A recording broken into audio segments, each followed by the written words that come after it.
کہ نبی علیہ السلام نے مجھ سے کہا کہ مجھے تلاوت سناؤ.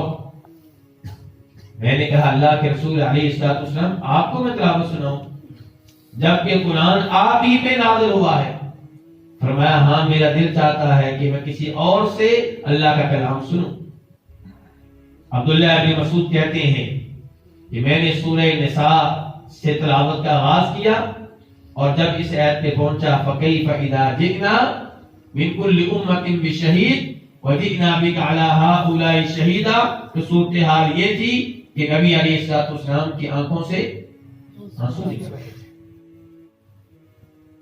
قرآن ان پہ اپنا اثر ڈالا کرتا تھا. قرآن کی تلاوت سن کے بہت سے لوگ مسلمان ہو جایا کرتے تھے.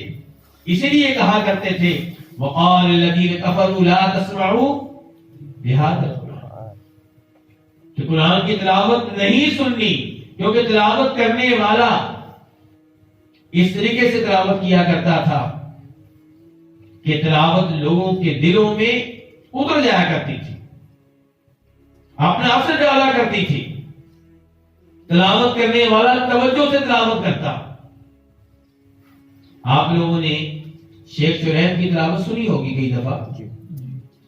صحیح بات یہ ہے کہ یہ وہ امام صاحب تھے جن کے پیچھے جب بھی نماز پڑھنے کا موقع ملا تو لطف آ گیا.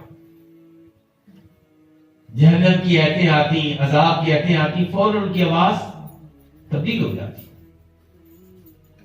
انسان کو مجبور کر دیتے تھے کہ انسان غور کرے کہ ان کی آواز میں اب دقت کیوں پیدا ہوئی ہے. اور کئی دفعہ ایسا بھی ہوا کہ رونے لگتے اور پھر آگے قرآن کی تلاوت نہ کر پاتے. تو میرے بھائیوں اس انداز سے ہم قرآن کریم کے ساتھ جڑ جائیں. قرآن کریم کا ترجمہ دھیان سے پڑھیں. میں یہ بھی گزارش کر دوں کہ آج جو ترجمہ آپ پڑھتے ہیں اس کو رات کو اچھی طرح دہرائیں، کیونکہ دوبارہ یہ ترجمہ پڑھنے کا آپ کو موقع کب ملے گا آپ کچھ نہیں کہہ سکتے.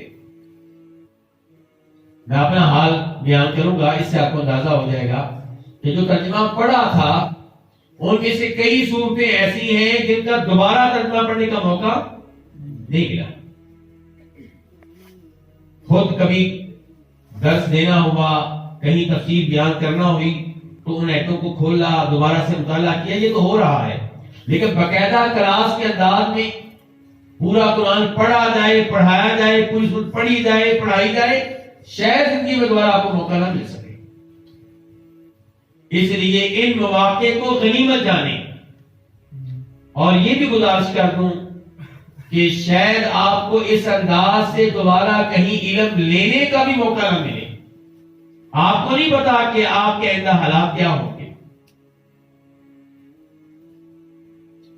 سعودی عرب میں رہتے ہوئے جب شہروں سے باہر کمپنیوں میں جانے کا موقع ملا، درس دینے کا موقع ملا، تو وہاں پہ احساس ہوا کہ سب سے بڑے مفتی وہاں پہ وہ ہوتے تھے جو کسی مدرسے میں 1 سال پڑھ کر آئے ہوتے تھے، یا 2 سال یا 3 سال یا 4 سال، جن کے وہ بطور مزدور وہاں پہ کام کر رہے ہیں، اور باقی مزدور بالکل جاہل ہیں. یہ چونکہ مدرسے میں 1 سال پڑھا ہوا ہے، 2 سال پڑھا ہوا ہے، 3 سال پڑھا ہوا ہے، یہ ان کا مفتی اعظم ہے. اللہ تعالیٰ ہم سب کو محفوظ رکھے. کچھ پتہ نہیں چلتا انسان جیل پہنچ جائے کسی کیس میں، کسی معاملے میں، تو وہاں پہ انسان کے کام وہ علم آتا ہے جو مدارس میں خوشحالی کے ایام میں، صحت کے ایام میں، نعمتوں کے ایام میں لیا ہوتا ہے. تو اس علم کی قدر کریں، اپنے مشائخ کی عزت کریں. آپ جانتے ہیں کہ با ادب با نصیب، بے ادب بے نصیب.